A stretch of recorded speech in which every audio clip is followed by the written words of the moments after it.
बच्चों, आज हम पढ़ेंगे शिक्षक शिक्षा हेतु राष्ट्रीय पाठ्यचर्या 2009 का स्वरूप। अर्थात शिक्षक शिक्षा हेतु जो राष्ट्रीय पाठ्यचर्या NCFTE 2009 है, उसको कितने अध्यायों में बांटा गया है। बच्चों, जैसा कि आप इस फ्लो चार्ट के अंदर देख रहे हैं, और पहला पार्ट देखिए। पहला इसका जो अध्याय है उसका नाम है शिक्षक शिक्षा के संदर्भ, सरोकार एवं दृष्टिकोण, context, concern and vision of teacher education. Next अगले पे चलते हैं। इसका दूसरा जो अध्याय है वो है शिक्षक शिक्षा के प्रारंभिक पाठ्यक्रम, अर्थात curricular areas of initial teacher education. Flow chart में तीसरा टाइप देखिए, शिक्षक शिक्षा योजना का पुनर्गठित पाठ्यक्रम, redesigned schemes of current teacher education program. और चौथा जो अध्याय है उसका नाम है विकासशील शिक्षक का मूल्यांकन, इवेलुएटिंग द डेवलपिंग टीचर। और पांचवा जो इसका पार्ट है, अध्याय है, उसका नाम है सेवारत शिक्षकों में व्यावसायिक दक्षता का विकास, in service education and continuous professional development. और इसका जो छठा भाग है उसका नाम है शिक्षक प्रशिक्षक शिक्षा की तैयारी, प्रिपेयरिंग टीचर एजुकेटर्स। तो इस तरह से NCFT 2009 को 6 अध्यायों में बांटा गया है। इन 6 अध्यायों में से अब हम बात करते हैं पहले अध्याय के बारे में।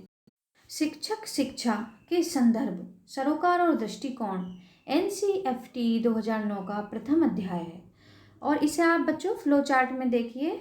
इसको हमने इसमें कई चीज़ों के बारे में बताया गया है कि शिक्षक शिक्षा का संदर्भ क्या हो, क्या सरोकार है, क्या विजन है उसका, और क्या एटीट्यूड टीचर का होना चाहिए, इस पर इसमें बात की गई है। बच्चों, जब ये पाठ्यचर्या बनी तो पाठ्यचर्या की रूपरेखा में ये कहा गया कि जो हमारी वर्तमान शिक्षक शिक्षा है वो पैसिव है, निष्क्रिय है, और उसमें तुरंत बदलाव की ज़रूरत है। और यह बदलाव प्राथमिक शिक्षक शिक्षा और माध्यमिक शिक्षक शिक्षा दोनों में ही जरूरी है। साथ ही समावेशी शिक्षा की व्यवस्था भी शिक्षकों को करनी है।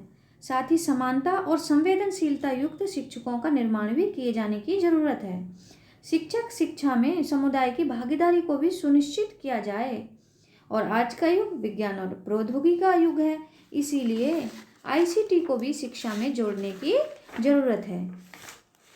तो शिक्षकों की व्यावसायिक दक्षता पर बल देने से, साथ ही शिक्षा में अनुसंधान और नवाचारों पर महत्व देने से, मुक्त और दूरवर्ती शिक्षा प्रदान करने के लिए शिक्षकों को इस तरह का पाठ्यक्रम पढ़ाया जाए कि उससे शिक्षकों का सर्वांगीण विकास हो सके, और आगे जाकर जब वो टीचर बन सकें तो अपने बच्चों का भी वो सर्वांगीण, अपने छात्रों का भी सर्वांगीण विकास कर सके। तो फ्लो चार्ट में देखिए, इसमें हम बात करते हैं सबसे पहले समावेशी शिक्षा। समावेशी शिक्षा बच्चों वह शिक्षा होती है जिसमें हम जाति, धर्म, लिंग, संप्रदाय आदि भेदों को भूलते हुए, आदि भेदों से दूर हटते हुए सभी बच्चों को शिक्षा की मुख्य धारा से जोड़ते हैं। अर्थात इसमें हम बच्चों के साथ जाति, धर्म, भाषा, प्रांत आदि का कोई भेद भाव नहीं करते,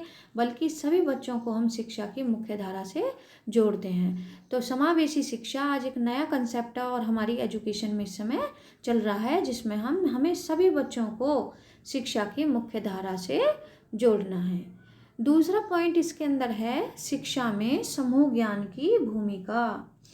अर्थात हमें एजुकेशन को कम्युनिटी से जोड़ना है। अर्थात विद्यालय में हमें टीचर जो बनने जा रहे हैं, जो ट्रेनी हैं, उनका पाठ्यक्रम इस तरह का हो कि वो ज़्यादा से ज़्यादा कम्युनिटी में वर्क कर सकें, और कम्युनिटी में वर्क कर कर उनके अंदर सामुदायिकता या कम्युनिटी फीलिंग भी डेवलप हो सके। साथ ही जब वो टीचर बने तो अपने विद्यालयों में विभिन्न प्रोग्राम आयोजित कराएं, और उन प्रोग्रामों में अपने बच्चों के अभिभावकों को भी बुलाएं, जिससे कि विद्यालय और समाज की जो दूरी बनी हुई है वो दूरी कम हो सके। अगला पॉइंट है इसमें फ्लो चार्ट में देखिए, संवेदनशील एवं मानवीय शिक्षक तैयार करना। अर्थात जो NCFT 2009 है वो बहुत ज़्यादा बल देता है कि टीचर जो हो वो सेंसिटिव हो और वो ह्यूमन हो, अर्थात वो अपने छात्रों के साथ अच्छा व्यवहार कर सके, एक मानवता का व्यवहार कर सके। वो अपने बच्चों को एक ऐसा एनवायरनमेंट दे सके जिसमें बच्चे भय रहित होकर उससे अपनी प्रॉब्लम्स को शेयर कर सकें, वो उनके प्रति संवेदनशील हो। अगली इसमें हम चीज़ लेते हैं सेंस ऑफ ड्यूटी, कर्तव्य की भावना। एक शिक्षक के अंदर ये जो सेंस ऑफ ड्यूटी है ये बहुत ज़रूरी है, क्यों हमें हमेशा अपने जो प्रोफेशन है उसके प्रति हमें ईमानदार होना चाहिए, समय से कार्यस्थल पर पहुंचना चाहिए। जब भी हम लेक्चर लें तो पहले पूर्व तैयारी करें उसकी और अच्छे से अपने बच्चों को पढ़ाएं, क्योंकि रविन्द्रनाथ टैगोर ने भी, जैसा हम पिछली क्लास में भी बताया था, ये कहा था कि एक जलता हुआ दीपक ही और दीपकों को जला सकता है। अर्थात जो शिक्षक अपडेट है, जो इसे नई नई जानकारी है, वही अपने छात्रों को भी नई नई जानकारियों से भर सकता है, उन्हें अपडेट कर सकता है।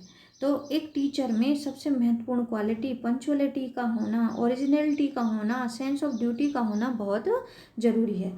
साथ ही इसमें ये बात कही गई है कि टीचर को ऐसा पाठ्यक्रम टीचर को पढ़ाया जाए कि उसे नॉलेज ऑफ न्यू पेडागोजी हो सके, जो नए नए टीचिंग मेथड्स हैं उनका ज्ञान हो सके, इवैल्यूएशन की नई नई टेक्निक्स का ज्ञान भी उसे हो सके। पेडागोजी जो होती है बच्चों, शिक्षण जो होती है विधि होती है, अर्थात यह पेडागोजी हमें यह बताती है कि हाउ टू टीच, हमें किस तरह से पढ़ाना है। तो हमें नए नए पढ़ाने के तरीकों को इजाद करना चाहिए। इवैल्यूएशन जो हमें निष्पक्ष करना चाहिए, फॉर्मेटिव इवैल्यूएशन पर हमें ज़्यादा बल देना चाहिए। साथ ही इसमें अगला पॉइंट देखिए फ्लो चार्ट में, मुक्त एवं दूरवर्ती अधिगम, ओपन और डिस्टेंस लर्निंग। क्योंकि आज का जो युग है वो एक व्यापक युग है, ग्लोबलाइजेशन का युग है, तो इसमें हम ओपन और डिस्टेंस एजुकेशन जो है वो बहुत सफल है इस चीज़ में। तो ओपन और डिस्टेंस एजुकेशन के माध्यम से भी शिक्षा दी जा रही है। नेक्स्ट इसमें अनुसंधान और नवाचार। NCFT 2009 टीचर्स को ऐसे पाठ्यक्रम पढ़ाने के ऊपर बल देता है जिसमें अनुसंधान हो, अर्थात बच्चों को एक्शन रिसर्च करनी सिखाएं, बच्चों को नए नए नवाचारों का ज्ञान भी टीचर्स को प्रदान करें, जिससे कि जब वो आगे टीचर बने तो अपने स्टूडेंट्स को जाकर उन नए नए नवाचारों से लाभान्वित कर सकें। अब जैसे बच्चों NAS के सर्वे हम आ रहे हैं तो उसमें ये बताया जा रहा है कि कक्षा 5 का बच्चा कक्षा 3 की पुस्तक नहीं पढ़ पा रहा है, तो हमें वो कारण खोजने हैं, आखिर यह स्थिति क्यों हो रही है, अर्थात बच्चे की जो पठन क्षमता है उसका विकास क्यों नहीं हो रहा, अच्छा बच्चों की लेखन क्षमता का विकास क्यों नहीं हो रहा है। तो इसमें हमें एक्शन रिसर्च करने की ज़रूरत है और उन एक्शन रिसर्च के आधार पर हम उनके कारण खोजें और कारणों के आधार पर फिर हम कोई अपनी मेथोडोलॉजी अप्लाई करें और उसके आधार पर हम इन छात्रों की इन समस्याओं का निराकरण कर सकें। तो अतः एक शिक्षक को हमेशा अनुसंधानकर्ता और नवाचारी होना जरूरी है। फ्लो चार्ट में अगला पॉइंट देखते हैं, अध्यापक शिक्षा की व्यावसायिक दक्षता। NCFT 2009 अध्यापक के अंदर प्रोफेशनल एथिक्स और प्रोफेशनल प्रोफेंसी के बढ़ावे के ऊपर बल देता है। साथ ही विद्यालय अधिगम में ICT के प्रयोग के ऊपर भी बल देता है। वो कहता है कि शिक्षक जो है, शिक्षक को नवाचारी होना चाहिए, साथ ही शिक्षक को बदलाव करने की क्षमता भी उसके अंदर होनी चाहिए, उसे समय समय पर बदल जाना चाहिए, उसे लचीला होना चाहिए। अर्थात जैसे अब नई नई टेक्नोलॉजी आ रही है तो उसे नई नई टेक्नोलॉजी को धीरे धीरे सीख कर उसे अपनी एजुकेशन में प्रयोग करना चाहिए, जिससे ICT जब एजुकेशन से जुड़ेगी तो हमारी जो टीचिंग होगी वो बहुत रोचक होगी, बच्चे उसमें इंटरेस्ट लेंगे और जो हम चाह रहे हैं, जो हमारा लर्निंग आउटकम है वो ज़्यादा से ज़्यादा आए, तो हमारे ये उद्देश्य भी उससे पूरा हो जाएगा। तो इस तरह से शिक्षा के संदर्भ, सरोकार और दृष्टिकोण में समावेशी शिक्षा में समूह ज्ञान की भूमिका, संवेदनशील और मानवीय शिक्षक, सेंस ऑफ ड्यूटी या कर्तव्य भावना, न्यू पेडागोजीज की नॉलेज, मुक्त और दूरवर्ती अधिगम, अनुसंधान और नवाचार, और अध्यापक शिक्षा की व्यावसायिक दक्षता और विद्यालय अधिगम में ICT का प्रयोग आदि बातों पर NCFT 2009 के अध्याय प्रथम में विस्तार से चर्चा की गई है।